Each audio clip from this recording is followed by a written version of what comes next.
ഇപ്പം സമയം ഏകദേശം ഒരു 5:30 കഴിഞ്ഞ് 5:45 അപ്പം ഇന്ന് മക്കളെയൊക്കെ സ്കൂളിൽ വിടണം. വൈകിട്ട് വരുന്നുണ്ട്. അവർക്കുള്ള ഫുഡൊക്കെ ഒന്ന് റെഡിയാക്കി എടുക്കണം.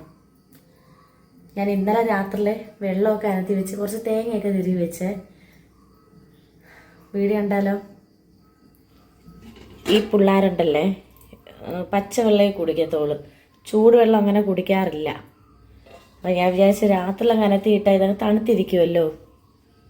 ഇനി കുറേ ജോലി കിടപ്പുണ്ട്. അടുക്കളയൊക്കെ രാത്രി തന്നെ അങ്ങ് ഒതുക്കിയിട്ടിട്ടുണ്ടായിരുന്നേ, അല്ലെങ്കിൽ പറ്റത്തില്ല. 8:20 പൊടിമക്കൾക്ക് പോകണം.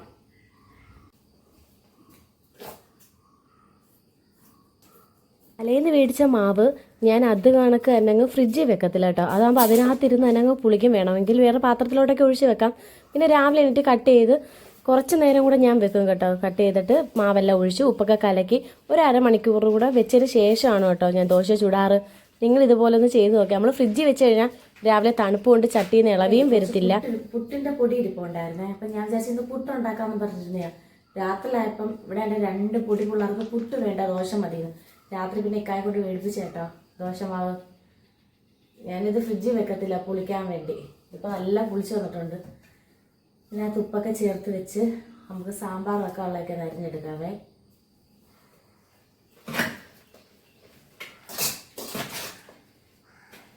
ഇതിപ്പോൾ എന്തായാലും എല്ലാവർക്കും തികയത്തില്ല. ഇക്കാർക്കും പിള്ളേർക്കും എല്ലാവർക്കും കൂടെ ഇത് തികയത്തില്ല. ബാക്കി പുട്ടിന് ഞാൻ പുട്ട് കഴിക്കാൻ വിചാരിച്ചു. അത് പിന്നെ എല്ലാവരെയൊക്കെ കൊണ്ടാക്കിയതിന് ശേഷം മാത്രം മതി.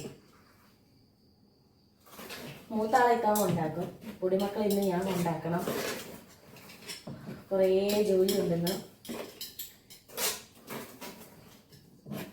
അത് 2 ദിവസം ഇച്ചിരി മെനക്കേട് വേണം കേട്ടോ.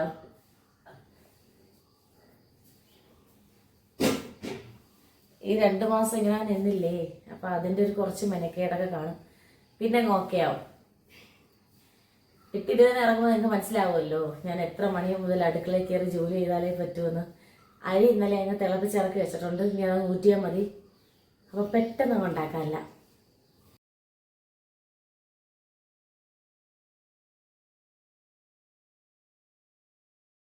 വെറ്റ് സാധനങ്ങളൊന്നും ഇല്ല. ഇതൊക്കെ ഇട്ടൊന്ന് തട്ടിക്കൂട്ടി എടുക്കണം. ഒരു സാമ്പാർ രാവിലത്തേക്ക് മതിയല്ലോ. എനിക്കാണെങ്കിൽ ഏറ്റവും എളുപ്പം ഉണ്ടാക്കാൻ പറ്റിയ കറി ഏതാന്ന് വെച്ചാൽ ഞാൻ എപ്പോഴും പല വീഡിയോസിലും പറയുന്നത് സാമ്പാർ ഉണ്ടാക്കാനാട്ടോ. ചിലപ്പം മടിയുള്ള ദിവസങ്ങളിലോ അല്ലെങ്കിൽ പെട്ടെന്ന് സമയം ഇല്ല, പെട്ടെന്ന് കറി വേണം എന്നൊക്കെ തോന്നുമ്പം മലക്കറി ഉണ്ടെങ്കിൽ പെട്ടെന്ന് അങ്ങ് സാമ്പാർ ഉണ്ടാക്കും. അതാകുമ്പോൾ കുറച്ച് കഷ്ണം അങ്ങ് അരിഞ്ഞ് പറക്കി കുക്കറിലോട്ട് ഇട്ടങ്ങ് വെച്ച് വേവിച്ചെടുത്താൽ മതിയല്ലോ. നമ്മൾ കൂടെ നിൽക്കുകയും വേണ്ട, പെട്ടെന്ന് തന്നെ അങ്ങ് ആവുകയും ചെയ്യും. പിന്നെ ഇവിടുത്തെ മക്കൾക്ക് ഭയങ്കര ഇഷ്ടമാണ് കേട്ടോ. ദോശയുടെ കൂടെയും ഇഡലിയുടെ കൂടെ ഒക്കെ സാമ്പാർ കഴിക്കാനും ചോറിൻ്റെ കൂടെ കഴിക്കാനും എൻ്റെ തുമ്പിക്ക് ഭയങ്കര ഇഷ്ടമാണ്. വേറെ കറികളൊന്നും അങ്ങനെ പ്രത്യേകിച്ച് വേണ്ട. പിന്നെ മലക്കറിയൊക്കെ നന്നായിട്ട് അങ്ങ് കഴുകി എടുത്തിട്ടുണ്ടേ. നമ്മളിവിടെ മലക്കറി എന്നും പച്ചക്കറി എന്നൊക്കെ പറയും. ഞാൻ മുന്നേ ഒരു വീഡിയോയ്ക്കകത്ത് മലക്കറി എന്ന് ഇട്ടപ്പോഴത്തേക്ക് എൻ്റെ അടുത്ത് കുറച്ച് ആൾക്കാർ ചോദിച്ചു ഈ മലക്കറി എന്ന് വെച്ചാൽ എന്താണെന്ന്. എനിക്ക് തോന്നുന്നു നമ്മുടെ കൊല്ലം ഭാഗത്ത് മലക്കറി എന്നൊക്കെ പറയുവേ. അങ്ങനെ അതെല്ലാം കഴുകി ഇതാ കണ്ടിച്ച് അരിഞ്ഞ് അങ്ങ് കുക്കറിലോട്ട് വെച്ച്. ഈ സമയം കൊണ്ട് മൂത്ത ആൾ എണീറ്റ് വന്നിട്ടുണ്ടായിരുന്നു. അവന് 7 മണിക്ക് പള്ളിയിൽ പോകണം. അവൻ പിന്നെ എണീറ്റ് പല്ലൊക്കെ തേച്ച് കുളിച്ച് ഫ്രഷായിട്ട് അവിടെ വന്ന് നിൽക്കുകയായിരുന്നു. അതിൻ്റെ ഇടയ്ക്കൂടെ അവന് കാപ്പിയും കൂടി ഇട്ട് കൊടുത്തിട്ടുണ്ടായിരുന്നു. അപ്പോൾ നമ്മുടെ വീഡിയോ കാണുന്ന കൂട്ടുകാരെല്ലാം ഒന്ന് ലൈക്ക് അടിച്ച് കമൻറ്റ് ചെയ്ത് നമ്മുടെ ചാനൽ സബ്സ്ക്രൈബ് ചെയ്യാതാ കാണുന്നെങ്കിൽ ഒന്ന് സബ്സ്ക്രൈബ് ചെയ്ത് കണ്ട് സപ്പോർട്ട് ചെയ്യാൻ മറക്കരുതേ.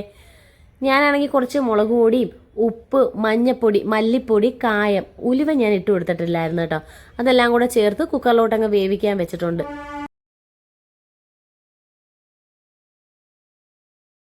പിന്നെ കുറച്ച് വയലറ്റ് കോളിഫ്ലവർ ഇരിപ്പുണ്ടായിരുന്നു. അതെല്ലാം അങ്ങ് പൊടുതായിട്ടങ്ങ് അരിഞ്ഞെടുത്തിട്ടുണ്ടായിരുന്നേ. എനിക്ക് ഈ വെജിറ്റബിൾസൊക്കെ അരിയുന്ന ഒരു ഇതുണ്ടായിരുന്നു, അതിൻ്റെ സംഭവം അങ്ങ് പൊട്ടിപ്പോയി. അതുകൊണ്ട് ഭയങ്കര പാടാണ്. അതുണ്ടായപ്പോൾ എളുപ്പത്തിൽ നമുക്ക് എല്ലാം അങ്ങ് അരിഞ്ഞെടുക്കാൻ പറ്റുമായിരുന്നു. ഇനി എന്തായാലും ഒരെണ്ണം മേടിക്കണം. ഇപ്പോൾ വിച്ചുവനാണെങ്കിൽ കൊണ്ടാക്കാൻ വേണ്ടി ഞാൻ പകുതി വരെ പോയിട്ടുണ്ട്. ബാക്കി അവനങ്ങ് പൊക്കോളും. വന്ന ഉടനെ അതങ്ങ് വെക്കാൻ വെച്ച് എണ്ണയ്ക്കകത്തോട്ട് ഇതെല്ലാം കൂടി ഇട്ട് ഇതിൻ്റെ കൂടെ കുറച്ച് ഇഞ്ചിയും വെളുത്തുള്ളിയും കൂടെ കൊത്തി അരിഞ്ഞിടണം കേട്ടോ. അതാകുമ്പോൾ വയറ് പെരുവത്തില്ല. ചിലവർക്ക് ഈ മുട്ടക്രോസ് കഴിക്കുമ്പോഴത്തേക്ക് ഒരു വയറ് പെരുവക്കം വരും.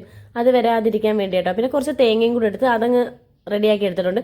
പിന്നെ കുറച്ച് മോരും കൂടെ കാച്ചി. അപ്പോഴത്തേക്കും പൊടിമക്കൾ 2 പേരും എണീറ്റ് വന്നിട്ടുണ്ടായിരുന്നേ. തൽക്കാലം മക്കൾക്ക് വേണ്ടി മാത്രം ചുട്ടു വെക്കുന്നേ. ഇനി ഇത് കഴിഞ്ഞ ഒരു മൂസർ ജോലിയുണ്ട്. ഇനി ഇവരെയൊക്കെ കൊണ്ടാക്കിയിട്ട് വന്നിട്ട് മീൻ കറി വെക്കണമെന്ന്. കുറേ ദിവസമായിട്ട് ഇവിടെ മീനൊക്കെ മേടിച്ചിട്ട് ഇപ്പം ഇച്ചിരി കായ മീൻ മേടിക്കാമെന്ന് വിചാരിച്ച്. ഒത്തിരി ദിവസമായി മേടിച്ചിട്ട്.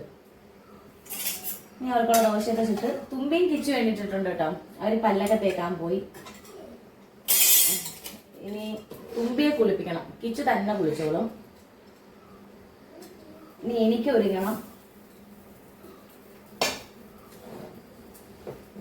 രാവിലെ ആകുമ്പോഴത്തേക്ക് ഇങ്ങനെ അങ്ങ് വെപ്രാളം പിടിച്ച് ജോലി ചെയ്യണം കേട്ടോ. അത് കഴിഞ്ഞ് കഴിഞ്ഞാൽ പിന്നെ എനിക്ക് ഒരു ജോലിയും കാണത്തില്ല. മക്കൾ പോയി കഴിഞ്ഞാൽ പിന്നെ ഇങ്ങനെ വെറുതെ ഇരിക്കേണ്ട വരും. അതുകൊണ്ട് രാവിലെ തന്നെ ഞാൻ എല്ലാം അങ്ങ് ഒതുക്കി മക്കൾക്കുള്ളത് അങ്ങ് കൊടുത്തു വിടും. അഥവാ അങ്ങാണം നമ്മൾ താമസിച്ച് എണീക്കുകയോ അല്ലെങ്കിൽ ജോലി അയച്ചിട്ട് താമസിച്ചാലോ ഞാൻ ഉച്ചയ്ക്കങ്ങ് സ്കൂളിൽ ചോറങ്ങ് എത്തിക്കും. ഇവിടെ അടുത്താണ് കേട്ടോ സ്കൂളിൽ. ദോശയൊക്കെ അങ്ങ് ചുട്ട് വെച്ച് മക്കൾക്ക് കുളിക്കാനുള്ള ചൂടുവെള്ളവും കൂടെ അങ്ങ് അനത്തി മാറ്റി കടുവും കൂടെ അങ്ങ് വറുത്ത് വെച്ചിട്ടുണ്ടായിരുന്നു. പിന്നാണെങ്കിൽ കുറച്ച് ചമ്മന്തിയും കൂടെ അങ്ങ് അരച്ച് വെച്ചിട്ടുണ്ടായിരുന്നു കേട്ടോ. എനിക്കൊരു തൃപ്തി ഇല്ലായിരുന്നു. അയ്യോ ഇത് മാത്രം മതിയോ എന്നുള്ളൊരു തോന്നലായിരുന്നു.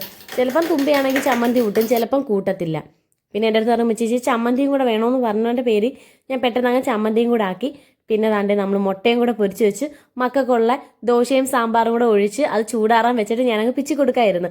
ഇതിൻ്റെ ഇടയ്ക്ക് ഞാൻ ഓടിപ്പോയി തുമ്പിയെ കുളിപ്പിച്ച് ഒരുവിധം ഒന്ന് റെഡിയാക്കി വെച്ച് കേട്ടോ. ഡ്രസ്സൊക്കെ ഒന്ന് ഇട്ട് കൊടുത്ത് ഞാൻ വിചാരിച്ച മുടിയൊക്കെ ഒന്ന് ഉണങ്ങിയതിന് ശേഷം തലയൊക്കെ കെട്ടിക്കൊടുക്കാന്ന് വിചാരിച്ചിട്ടുണ്ടായിരുന്നു. അതിന്റെ തോരൻ, മുട്ട പൊരിപ്പ്, ചമ്മന്തി, മൂരി അച്ചത്, സാമ്പാർ, കുടിക്കാനുള്ള വെള്ളം. ആ സമയം കൊണ്ട് വിച്ചു പള്ളിയിൽ നിന്ന് വന്നിട്ട് അവന് സ്കൂളിൽ പോകേണ്ട യൂണിഫോം ഒക്കെ ഇട്ട് വെച്ച് അവൻ പിന്നെ എല്ലാം അങ്ങ് തന്നെ ചെയ്തോളൂ അവന്റെ കാര്യങ്ങൾ.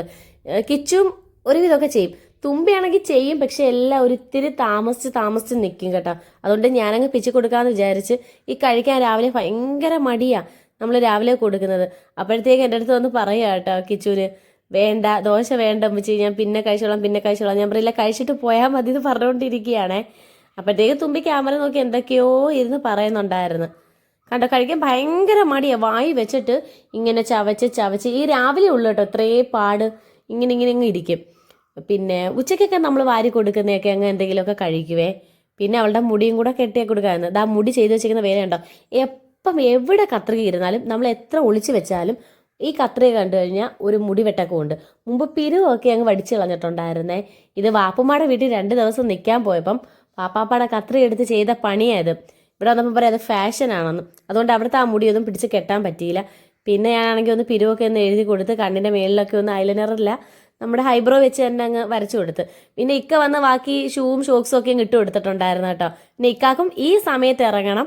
അങ്ങനെ മക്കളെ രണ്ടുപേരെയും ആദ്യം കൊണ്ടുവിട്ടിട്ട് എന്നെയും കൂടെ കൊണ്ടുവിടാമെന്ന് പറഞ്ഞിട്ടുണ്ടായിരുന്നു. അപ്പോൾ എനിക്ക് സ്കൂളിലോട്ടും അങ്ങ് കയറാമല്ലേ. പിന്നെ വിച്ചുവിനെ അങ്ങ് ഇതിന് ശേഷം വന്നിട്ടേ കൊണ്ടുപോകത്തുള്ളൂ കേട്ടോ. അവനാണെങ്കിൽ ഇവിടെ 9:30 കയറിയാൽ മതി. എന്നെയും കാത്ത് 2 പേര് വെളിയിൽ തന്നെ നിൽപ്പുണ്ടായിരുന്നു കേട്ടോ. സ്കൂളിൽ ചെന്നപ്പോഴത്തേക്കും നമുക്കങ്ങനെ അകത്തോട്ട് കയറി പോകാനൊന്നും പറ്റത്തില്ല. നമ്മൾ ആ സ്റ്റെപ്പിൻ്റെ അടുത്ത് അവരെ വിട്ട് കഴിഞ്ഞാൽ ആൻറ്റിമാരങ്ങ് വിളിച്ചുകൊണ്ട് പോത്തേ ഉള്ളൂ. അഥവാ സാറിനെയോ ഫാദറിനെയോ ഒക്കെ കാണണമെന്നുണ്ടെങ്കിൽ നമ്മൾ ഓഫീസ് റൂമിൽ ചെന്നിരുന്നാൽ അവർ വിളിച്ച് നമ്മൾ സംസാരിച്ചോളും. പിന്നെ തിരിച്ചു വരുന്ന വഴിക്ക് തന്നെ നല്ല കായൽ മീനൊക്കെ ഉണ്ടായിരുന്നു. പക്ഷേ കൊഞ്ചിനൊക്കെ നല്ല വിലയായിരുന്നു കേട്ടോ. 1 കിലോ 700 രൂപയൊക്കെ പറഞ്ഞ് എൻ്റെ ബോധം പോയി. ഞാനാണെങ്കിൽ 150 രൂപ എടുത്ത് ഇച്ചിരി മീൻ മേടിച്ചുകൊണ്ട് വന്ന് തിരിച്ച് എന്തായാലും കയറിയപ്പോഴായിരുന്നു ഭയങ്കര ചറപ്പറാ മഴയായിരുന്നു കേട്ടോ. വലിയൊരു മഴയായിരുന്നു. അതിൻ്റെ ഇടയ്ക്ക് കറണ്ടും കൂടെ ഒക്കെ പോയി. നമ്മുടെ വീഡിയോ ഇത്രയേ ഉള്ളൂ. ഇഷ്ടമായെങ്കിൽ ഒന്ന് സബ്സ്ക്രൈബ് ചെയ്യാൻ മറക്കരുത്. നമ്മളൊന്ന് സപ്പോർട്ട് ചെയ്യണം. നിങ്ങളുടെ സപ്പോർട്ട്